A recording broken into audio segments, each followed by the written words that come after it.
Okay, welcome back everyone to our wonderful series analyzing the sacred texts of Mcgee.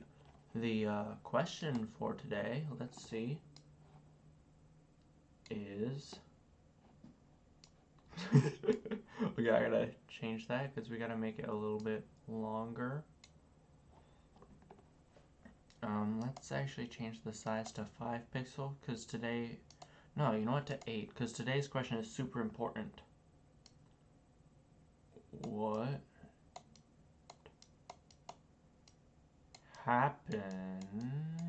Let me finish spelling that right there. To Mcgee. Yeah. You know what, we better lengthen that so we can draw a nice circle around there. You know what, maybe mix up even the colors. Yeah, because we need the red arrow circle around Mcgee. Yeah, that's looking nice. Alright, so now we exit without saving. Do not save. Alright, so today's chapter is quite unlike the other two. It doesn't really follow the perspective of Mcgee himself, but rather his previously unintroduced brother Johann.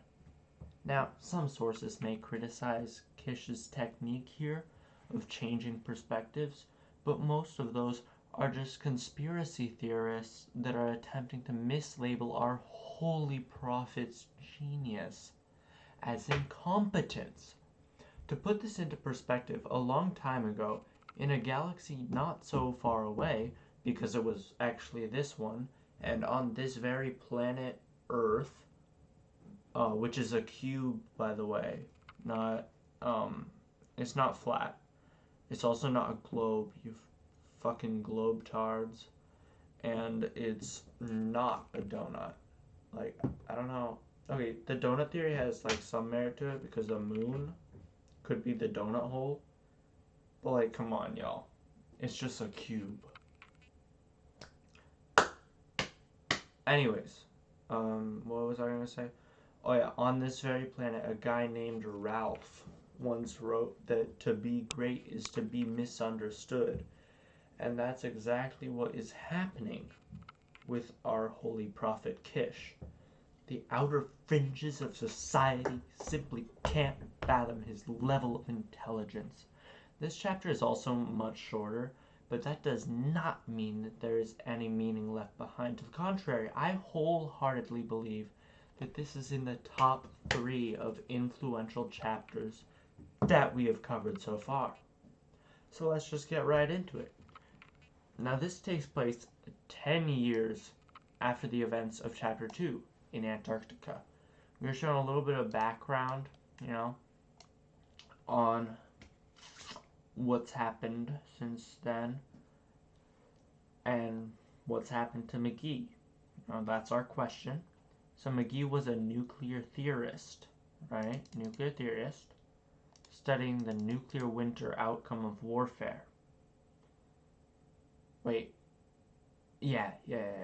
He was on a classified top secret mission, but went missing and was presumed dead on November 22nd of the year 2030. There's a picture of the man dressed in black, and then it shows the end of the file. The scene opens to Johann Telenov, Mcgee's brother,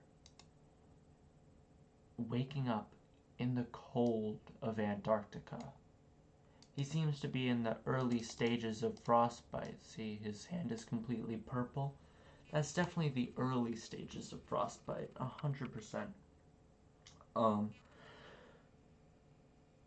But he saves himself by lighting a fire. You know, he holds his hands above it, and he sees the color return. It saves him. The symbolism here is that the frostbite represents his unending search for Mcgee, and the fire will most likely represent a discovery made at the climax of the next couple of chapters. I'm ready to perfectly explain it. I'm completely prepared, but you guys all have so much to learn before then in the ways of Mcgee, before you can truly comprehend the glory of such a magnificent work of literature and art. In the second and last paragraph, right there, Kish explains what Johann is doing in Antarctica. He's searching for Mcgee. He's attempting to crack the case of his brother's disappearance. In the first sentence, he had been searching for Mcgee for a while now, since his death. You may notice that something is off with it, even if you can't quite understand its brilliance. See, what Kish actually did here was not misspell Mcgee with a capital G instead of a lowercase, but rather he capitalized the G in order to emphasize the importance of Johann discovering what had happened to him. This is the quality and attention to detail that should be expected of a writer as great as Kish is.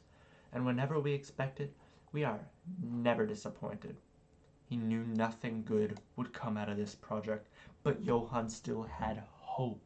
This is the hope that I'm talking about. He's going to save himself with the fire and with his hope. Alright, so we've analyzed quite a bit of this. I think it's about time we conclude our studies for today. I know it was kind of short, but I want to talk about what I'm expecting next. First of all, it would be great if y'all lick and scribble some. Wait, no, that's wrong. What was it? Lack and scribble? No. It's whatever the thumb pointing up and the big red button saying something that ends in E and starts with S. Yeah, S. God, I'm fucking tired, man. I gotta stop recording these at like midnight. Anyways, so to talk about what I'm expecting next a little bit, I'm gonna keep making these until I finally stop, which I'll only do by the end. We still got like, 24,000 chapters left? Maybe 3. I don't know, one of those two. Whatever.